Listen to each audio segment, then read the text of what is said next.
So I was interested in hearing your process in still photography from planning, shooting, post-processing, delivery, and file management. So in video production, Photography, still photography specifically. okay. When I was in the Navy, I did both. I did photography and I did video. So photography, I would go out to any assignment that the Navy would give me at anywhere in the world because I was activated a lot because I was a one-man band. I had a technical specialty rate where they would activate me to go active duty at a base, and sometimes I would go with a reporter or I'd go by myself. So I would shoot the photographs needed to tell the story of the combat unit if they were getting ready to deploy. And I would take basically the photos of what they're doing and preparing for, and I would put cut lines to each picture that went into the Navy magazine or to the Navy Media Center in Washington, and then I would send them an email of what it all detailed. And that was, like I said, worldwide. Video, they would send me out on missions, pretty much the same thing all around the world, different bases. Uh, you're doing a video documentation of a unit. It's basically like I call it positive propaganda. You put together a news story, and then all my stuff went world. It went to the Pentagon channel, and then it was distributed to all the military links throughout the world. So that's my pride comes in that what I did was being seen by the world. Now my biggest mission, they hired me to go to Iraq in 2007 and to kind of do the same thing, and I had no idea, but within the first week they had me out on doing combat coverage, and that was very challenging because it's like you feel like, hey, I don't want to die, but you figure all the guys before you that were thrown into situations in harm's way and they lost their lives. But I had to just basically tighten my belt, say I can do it. I did it with everything I did and provided for the Navy. They were very pleased with what I did. They gave me 5 medals after a 9-month deployment there, which I was just totally blown away for all my work I did. I am a decorated veteran. Wow. Now, if you got specific on things I've done, all I can tell you is I've been there, done that, and seen it. I've seen it all. Okay. Yeah, I understand. The good and the bad. All right. Well, you've touched a good bit on this, but so when it comes to video, and let's maybe talk a little bit more on the editing side, since we haven't really talked about that much. What kinds of editing work would you do on these videos, and how would you put them together?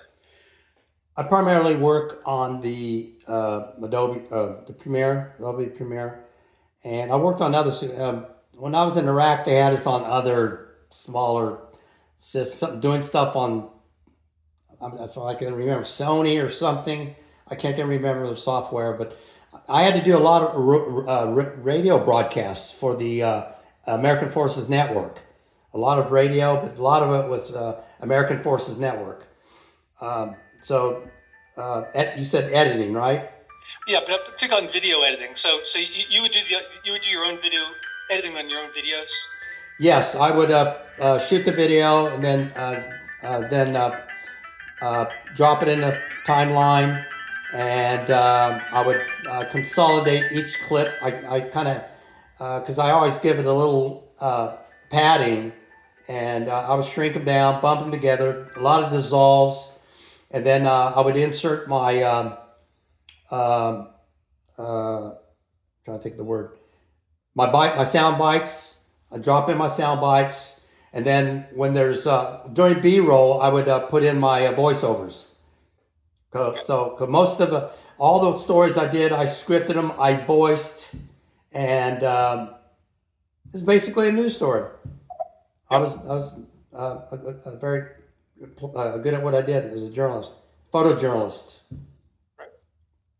Did you add like the graphics at the beginning and end and the lower thirds? Yes, that yes. sort of- I would okay. put a title page, and then Okay. on title page, the way the military did it, your title page was with your name, runtime, location, date, and then it went into the video. And then on the at the end of the video, you'd sign out with produced by, and then your name, and Okay. yeah. And how would you organize those files? Would you upload them to a server someplace, or? Are you talking about the stories I did? Yeah, the videos. Actually, somebody else did that. I would send them to the. We worked in a team. I was always worked with a big military team, so I'd send it to the next higher ranking person. They go to him, and then he uploads them. Because there has to be an approval process too. Correct. Everything I did, especially in war, it had to be evaluated and looked at. And if they didn't like it right, I had to cut it out and then resend it.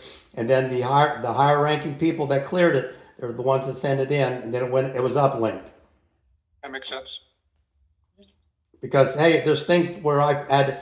By the way, if I could tell you a little bit about my war experience, if somebody, one of our American troops, died in the green zone where I was at, I had to shoot it as a forensic location, and I could only show so much. But if I showed too much, they would have me re-edit it, and then we would send it on. So yeah, that was the bad part of covering the war. I'm sure. All right, Tricia? Okay. What's an example of either a photo or a video or combined project that you're most proud of? One of the big stories I did, I was on active duty in Washington. Do you know anything about the Navy, Navy Academy? Not very much other than it's there. Yeah. Okay, they have something called Hell Week, where they have to go through all these accomplishments and events as they progress into graduating. And I did a really big story of everything that they went through, and it was like a 2-minute story. That was one of my longest stories in the Navy, because majority of my stories in the Navy were probably about a minute to a minute and a half, and I have all these. I have probably these links put away somewhere if you wanted to see them. But that, and then my what I'm really proud of when I was in Iraq. As you know, the United States went into Iraq. We bombed it. We destroyed a lot of things, but the United States had to rebuild Iraq. Okay, we had to rebuild the infrastructure that we destroyed.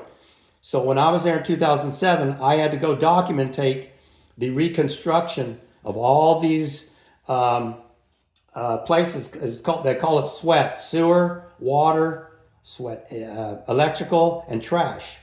So all these items or places that were damaged and being reconstructed, I had to tell the story, do a voiceover, shoot the B-roll, and then it was all sent to the Pentagon, because that's where all the higher officials, we're talking the officers, the generals, this stuff went to the generals.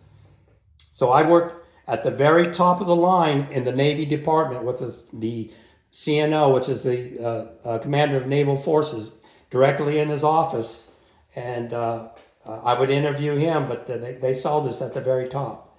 My accomplishments are proudly completed through my military and Navy. And then from that on, from additional, my civilian work, I work for the networks, ESPN, SEC network.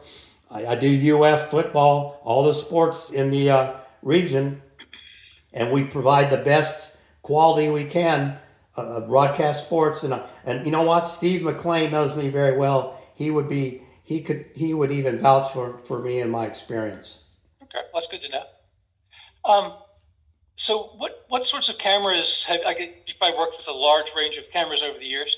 But what some of the other equipment like lighting and microphones and other accessories you familiar with?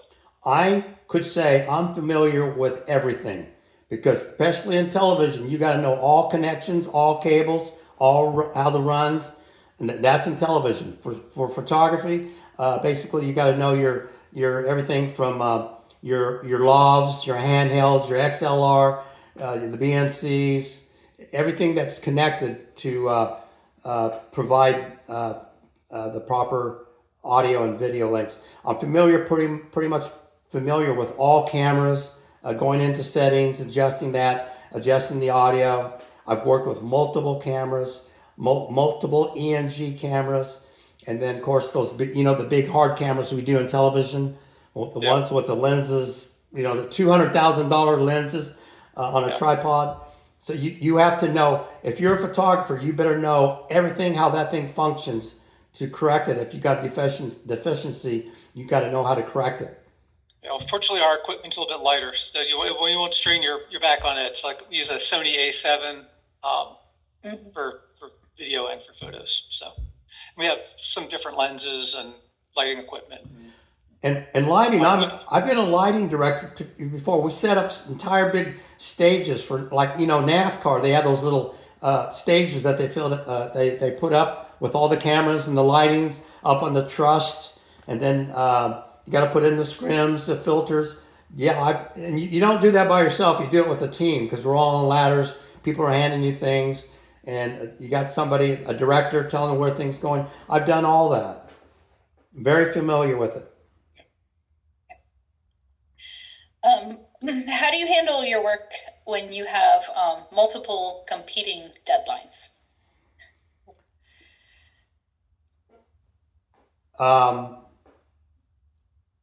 Multitasking, right? You try to do the one that you got as priority. You got to build up speed. You got to be efficient. You got to know your equipment. So if you got a deadline on something, that I kind of have that as priority. And if I'm having problems getting to the others, I let other people know, hey, I'm having problems getting to this, and they'll usually tell you, well, you can stop for a second and move on. I get permission before I make that other decision. Because if I do it on my own, don't do nothing about it, I'm going to get ripped. So it's usually letting my supervisor know what's going on, and they usually give me instructions of what to do. That's how I would handle it. So also, I'm interested in, you've mentioned this several times, working in teams, because a lot of things that you do, you said you're working with writers, you're working with other supervisors. How do you collaborate effectively with people who have different backgrounds and different skills and different priorities? How do I work with them, you say? Yeah, what does the collaboration kind of feel like and look? How do you make sure that you're a good team player and you're also getting the most out of those you're working with? Well, we have interactions of, we all have different opinions, and most of the little conferences we had, like we had a meeting every morning with American Forces Network, our team meeting. Everybody knew my skill set, and they always put me on the most dangerous assignment because I'm a former Marine. So you listen to everybody's idea, and if you can make a suggestion to them, you tell it in a respectful way. Well, how about this way? You try to give them you kind of give them an idea that you have, or you agree or disagree, of what they say, and then we all kind of work it out together. Then by the time we work everything out in the meeting, we all walk away happy. So it's back and forth, banter, agreeing or disagreeing to what we're talking about. Is that what you wanted to hear? Yeah. I think that's good. Yep. Okay. Do you have any experience working with online digital asset management systems, like they would be used to store and organize files. Do I have experience? Mm-hmm. Not since I was in the Navy. But the one thing about it, since I'm familiar with everything, something that I'm not familiar with, I am very flexible in the learning and I pick up very fast um, software programs or things I'm not familiarized. You know, if somebody shows you one time, you take the ball and run it. You not might not be familiar with it, but yeah, I just learn it immediately. And I think an Okay. average smart person is like that, you know, because when in the military or in broadcast sports, they put me on the things I'm really good at. They want we're all working teams, okay, and whatever you do best, they kind of keep you there. And then after so long, they'll put you on something else. It was like that in the military. But yeah, something what you just mentioned is something I didn't have to do much. I just didn't have to deal much with it. But like I said, Yep. it'd be easy for me, I think, to just learn it and then go from there. Yep. We try to pick software that is easy to learn versus the more difficult to learn. So Sure, and when you have that's always one of our goals. and when you have a passion for this type of work, you want to be the best you can and be very professional at it. You want to put out a very good product so you can be proud and make your team and boss happy. You know. Yep. All of the above. What questions do you have for us, Rod? You primarily do most of your work on campus. Yep. Our Yes. office, we're located in Dower Hall, on main campus, in the heart of main campus, and we are here Monday through Friday, 8 to 5. Those hours are flexible. Like Doug comes in earlier and leaves earlier to miss rush hour on either side. Nice. And it's very unusual. It's not a few times a year. There will be an assignment that happens either late evening or late afternoon or early evening, and then maybe twice a year. Mostly the graduations will shoot up that happen on the weekends, but it's pretty much Monday through Friday, kind of regular office hours. You know, that would be a godsend because, you know, like I was telling you about my television career, there's a lot of times where if we're working a big venue and the average time on a sports gig is 11 to 12 hours, and there's times where they'll stretch a sport event up to 13 hours. And it's grueling. And at my age, I have to stay so physically fit with cardio to be able to put up with this and not peter out, not say, oh, I'm tired, I can't do this. I never give them an excuse I'm tired because I keep fit. So yeah, that would be a godsend because, like I said, working freelance is something I want to get out of. All right. Anything else? Are you by any chance work with Matt Aperson? We send him a PowerPoint once a year. That's my. Well, you tell that's my Matt. You interaction tell with Matt him. you interviewed Mr. Trevino. He knows me from all my sports stuff I did. So hopefully I made a good impression with him and Mr. McLean. They both know me. So if I can throw those names at you. Okay. But I really enjoyed talking to you. But I pretty much understand everything you said. All I can say is I want to bring to you. It's not about the money. I think I requested more money, but it's not about the money. It's about what you want to offer me, because I am a retired Navy specialist, and it's about what I can bring you. What can I do for you? My skills, my everything I've learned through life, and it's like passing the torch to younger people. There's things that they're going to teach me, but there's things I'm going to teach them. I'm sure. Okay. Could you send us some of your work? Do you like if you have PDFs or examples of your photo or links to things. videos? Do you want Links to photos and a couple? I have some of my Navy broadcasts. I do voiceovers for weather for American Forces Network. I done. I don't want to send you. I don't need to send you any of my my combat video. Those are kind of restricted, but I'll send you my lightly stored, my positive. What do you call it? The positive propaganda stories I did for the Navy. I'll send you those. I can't send you anything from television because it's all live. It's on. It's probably on YouTube, and Yeah, that's fine. it's multi-camera. Yeah. If I have that story from the, if I can find it from the Navy Hell Week for the Navy Academy, I'll send that. It's somewhere out there, but I'll send it. Okay. I'll send the links in a email to Doug. Doug, I got your email, so I'll send it to you. Yep. Okay. How soon do you want that?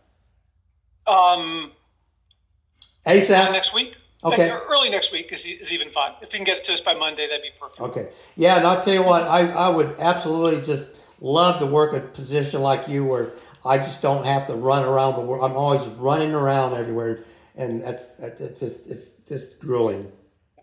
Where are you located now? What's your home base? I am in Newberry. Okay, you're close by. I just bought a house out here. I wanted to get away from the inner city of all the crazy driving and people. And I moved. I just bought my first home. Congratulations. Yeah. Hey, so our plan is to talk to a few people this week, maybe into early next week, and then figure out next steps from there. So by this time next week, anyway, we'll be back in touch. Yeah. Hey, I might not be up to speed the way of everything everything that you guys go through, but it's like I'm so familiar with working with different people and professional people. It's something that I would learn immediately. Okay. So it's like you'd be molding me to what you guys do, and I would take the ball and run. Okay. If we should go there. Okay. Thank you, Ron. Yeah, it was really nice to meet you. All right, just Likewise. bye bye. Bye.